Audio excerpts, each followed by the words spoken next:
Hello everyone. Today's video is about some key points in inborn errors of metabolism and previously asked questions. Glycogen storage disorders. The most frequently asked question is type 2 Pompe disease and the enzyme deficiencies alpha 1,4 glucosidase or acid maltase deficiency. Type 1 is glucose 6 phosphatase deficiency, von Gierp disease. These two are the most commonly asked questions as far as enzyme deficiencies are concerned. Type 3 is Cori disease, deep branching enzyme deficiency. Anderson disease is type 4, branching enzyme deficiency. Type 5 is McCurdle disease, which is muscle phosphorylase deficiency. Type 6 is Hirsch disease, which is liver phosphorylase deficiency. Type 7 is thyroid disease, which is phosphofructokinase deficiency. Types 8, 9 and 10 are usually not asked.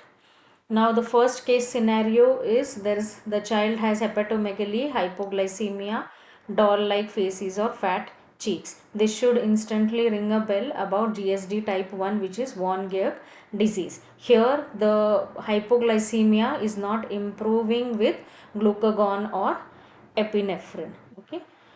Other features are hyperlipidemia, lactic acidosis, hyperuricemia, and thin extremities, short stretcher, and protuberant abdomen. Okay, the most common clue in the question will be hepatomegaly, doll-like faces, and hypoglycemia not improving with glucagon or epinephrine. The next case scenario, the child has muscle cramps, myoglobinuria, and rhabdomyolysis, all this leading to acute renal failure post exercise. Okay, now this should, if the option given is McCurdle disease, which is type 5, which is due to muscle phosphorylase deficiency, you should mark this as the answer. Exercise induced myoglobinuria and ARF. Okay, type 5. Then Cori disease type 3, again this is classified as liver glycogenase and hypoglycemia, but there is response to glucagon or epinephrine when they present with hypoglycemia. So the liver glycogenases are type 1, 3, 4 and 6, which is von Gierp disease, which is type 1. Type 3 is Cori disease. Type 4 is Anderson, and type 6 is Hirsch disease. So these four, VCAH, these four are the liver glycogenases, and the other three, like in this slide, the other three, which is, I'll change the color so that it's easier. The other three, which is type 2 and type 5 and type 7, these purple ones, 2, 5 and 7, these are muscle glycogenases. Okay, muscle glycogenases, type 2, 5 and 7. And here type 1, 3, 4 and 6, these are liver glycogenases. Now question number 4, Pompe disease. Pompe disease is type 2 GSD and it is due to acid maltase deficiency or acid alpha glucosidase deficiency. Here there are typical ECG findings, which is high voltage QRS and short PR interval. This is a exam question. High voltage QRS and short PR interval are seen typically in Pompe disease, because they'll give you close options where there is some developmental delay or hepatosplenomegaly, coarse facies, but you should if this ECG findings are shown in the question, high voltage QRS and short PR interval, this is specific for Pompe disease. And in the most severe or infantile form, the child will be floppy, there is hepatosplenomegaly, there is hypertrophic cardiomyopathy, there is CCF and macroglossia, and usually these children die before 2 years of age. Okay, so the hypertrophic cardiomyopathy is what you should remember. The type of cardiomyopathy is hypertrophic cardiomyopathy. The other two forms, which are juvenile and adult forms, they are slowly progressive and there is no cardiac involvement in the juvenile and adult forms of Pompe disease. Other disorders of carbohydrate metabolism, the most common one asked is galactosemia. Here the typical case scenario is there's a newborn who on day 2 or 3 There is abdominal distension, vomiting, and the urine shows reducing substances, which is galactose. Okay, because of the enzyme deficient enzymes that are deficient, one is galactose 1-phosphate uridyl transferase. This is a question most frequently asked, and this is the most frequent deficiency in galactosemia, galactose 1-phosphate uridyl transferase. The other two enzymes are epimerase and galactokinase, and there is accumulation of galactose 1-phosphate and galactical, these metabolites accumulate in case of galactosemia. Other clinical features are there is hepatic involvement, there is jaundice, hepatomegaly, ascites, hypoglycemia, cataract, seizures, splenomegaly, acidosis, and microcephaly in very severe untreated cases. Fanconi syndrome, which is aminoaciduria, proteinuria, and phosphaturia. Okay, APP. Fanconi syndrome is APP, that is all this is going down in the urine. Aminoaciduria, proteinuria, and phosphaturia. This is also associated with galactosemia. And most common cause of sepsis in galactosemia, this is again a question. Okay, E. coli is the organism most common cause of sepsis in galactosemia. This galactokinase deficiency, the third enzyme deficiency, may present only with a cataract. Then the second one is hereditary fructose intolerance. Here again there will be some clue in the question, like giving a high dose of fruit sugar or fruit sugar overload, like sugarcane juice or some fruit juice, following which the child has hypoglycemia, hepatomegaly, and reducing sugar in the urine, which is fructosuria. And the enzyme deficiency in hereditary fructose intolerance is aldolase B. This is an important question. Then next is amino acids metabolism. Now here the first most common one asked is phenylketonuria. There is deficiency of phenylalanine hydroxylase. This is a question frequently asked. Now here tyrosine is not being formed because of deficiency of this enzyme. So tyrosine has to be replaced in the diet, because that becomes an essential amino acid since that is not being formed. Low dose phenylalanine should be given because it is an essential amino acid. You cannot completely restrict that in the diet.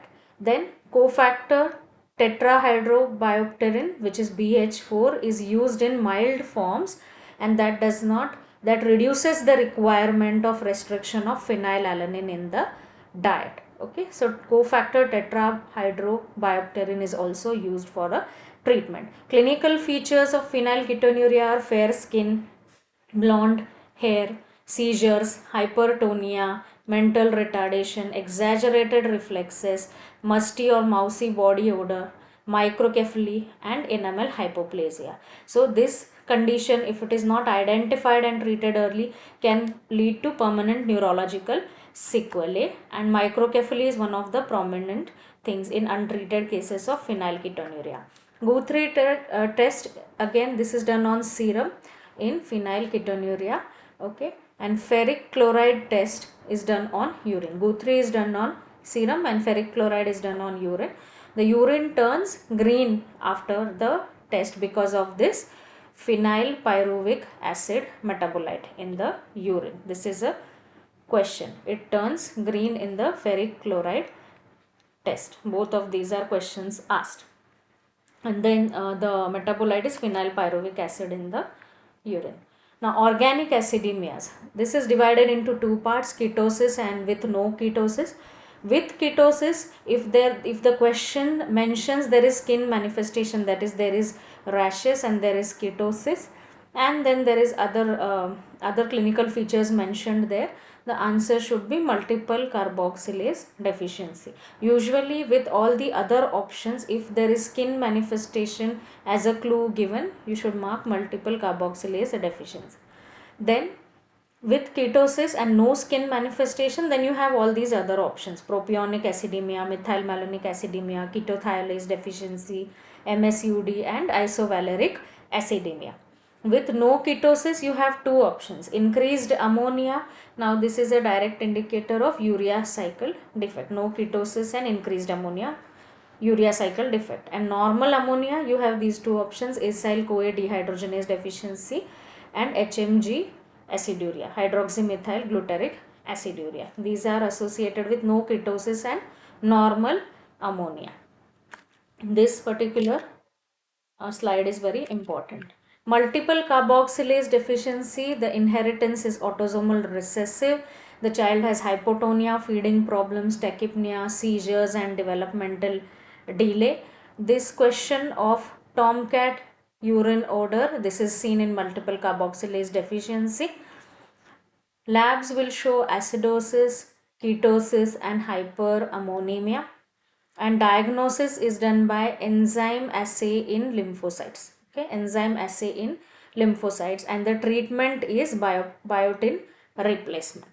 Okay, this is also a question. Treatment is biotin replacement. Tomcat urine odor, enzyme assay in lymphocytes, and treatment is biotin replacement in multiple carboxylase deficiency. Maple syrup urine disease, again the inheritance is autosomal recessive. There is deficiency of alpha keto acid dehydrogenase. This is a question. There is it's a disorder of branched chain amino acids. This is again an important question. One liner: valine, isoleucine and leucine. These three amino acids, VLL, valine, leucine and isoleucine, VLI. Thiamine pyrophosphate is the coenzyme required in this, and the clinical features: the child is usually normal at birth but soon develops poor feeding, seizures, coma, hypertonia, hypoglycemia, but correction of sugars in this case does not correct the underlying disorder, which is the amino acid metabolism disorder. Okay, so this will be a clue that the child was given correction of sugars but the overall condition did not improve. So each line in this slide is an important question and can be asked as an individual question. Urine contains high levels of leucine, isoleucine and valine, and the ferric chloride test gives a navy blue color, and some books say it gives a greenish gray color or a dark greenish gray color or navy blue color to the urine. This itself is a question. And the DNPH test, dinitrophenylhydrazine test on urine, there is a yellow precipitate. Here you can see yellow precipitate. This is also an important one liner. Third is alkaptonuria. This again the inheritance is autosomal recessive. The enzyme deficiency is homogenesic acid oxidase deficiency. There is accumulation of this metabolite, which is homogenesic acid. Clinical features are ochronosis, which is pigmentation of the ear and cartilage, and arthritis. These symptoms are usually seen in adults. In children, the symptom may be blackening of urine on standing. Fourth amino acid metabolism disorder is tyrosinemia. There is mutation in the FAH gene and there is buildup of succinyl acetone in the body, and this may be detected in the urine. There is buildup of succinyl acetone. This is a question. This metabolite is built up in the body. There are three types. Type 1 is the most common, and there is deficiency of fumarate acetoacetate hydroxylase deficiency. Type 1 is the most common. The other two types are aminotransferase deficiency, and type 3 is phenyl hydroxypyruvate dioxygenase deficiency. Urine odor is typically the odor of boiled cabbage or rancid butter. This is an exam question, single liner. And clinical features are corneal ulcers, palmoplantar hyperkeratosis and developmental delay. So again each line over here in this slide is important and is a question. Hartnup disease, there is defect in the transport of neutral amino acids and there is low tryptophan. So this is Hartnup disease. Remember the amino acid tryptophan. It's a tryptophan metabolism problem. Tryptophan is low due to non-absorption from food and loss of tryptophan from the kidneys. The gene mutation here is SLC6A19. Okay, this is an exam question. This gene mutation is seen in Hartnup disease. Now there is a vitamin B3 deficiency like state, niacin deficiency like state, because niacin is not formed because of low tryptophan levels. So there is a pellagra like rash. This again is a clue in the question. Pellagra like rash, remember Hartnup disease and The treatment is nicotinic acid. Okay, and there is amino aciduria, that is loss of this in the urine, but the plasma concentration of this remains normal. So each line here, again, these are important questions. Sixth one is homocystinuria. There's deficiency of cystathionin beta synthase. Like here what you can see, homocysteine is converted to cystathionin with the help of this CBS enzyme. Okay, cystathionin beta synthase, but this enzyme is deficient in homocystinuria, and that is why this step is blocked. So homocysteine is what is accumulated. There is accumulation of homocysteine in this disorder, and now this homocysteine again gets converted to methionine. So that's why the treatment is restriction of methionine intake, because this accumulated homocysteine is again converted to methionine. And vitamin B6 and restriction of methionine intake, these are the two important treatment modalities: pyridoxine supplementation and restriction of methionine in the diet. The clinical features are similar to Marfan syndrome, but the subluxation of lens is inferomedial. In Marfan syndrome it is supratemporal, here it is inferomedial subluxation of the lens. So again here every line is an important question: cystathionin beta synthase and accumulation of homocysteine. Next is treatment in IEM. Every line here is important. Alkaptonuria, you treat it with vitamin C and nitisinone. Homocystinuria, pyridoxine, that is B6 and folic acid, like we just saw in the previous slide. Cystinuria, alkalinization of urine, D-penicillamine and captopril. Heart-nerve disease, nicotinamide. Multiple carboxylase deficiency, biotin replacement. Methylmalonic acidemia, vitamin B12 replacement. Hyperoxaluria, pyridoxine replacement. And tyrosinemia, nitisinone and liver transplantation. This is the treatment. This entire slide is important because each is a question.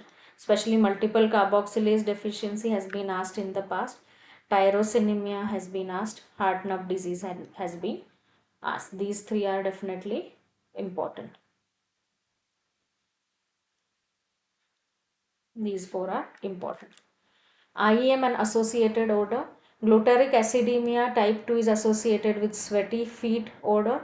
Phenylketonuria, mousy or musty odor. Tyrosinemia, boiled cabbage or rancid butter odor. Isovaleric acidemia, sweaty feet odor. MSUD is maple syrup odor. Hypermethionemia, boiled cabbage odor. Multiple carboxylase deficiency, tomcat urine odor. And trimethylaminiuria, rotting fish odor. Each of these things are important questions and previously asked questions. So that's all for today, guys. The next video will be on lysosomal storage disorders, MPS and leukodystrophies. Stay tuned for more such updated videos.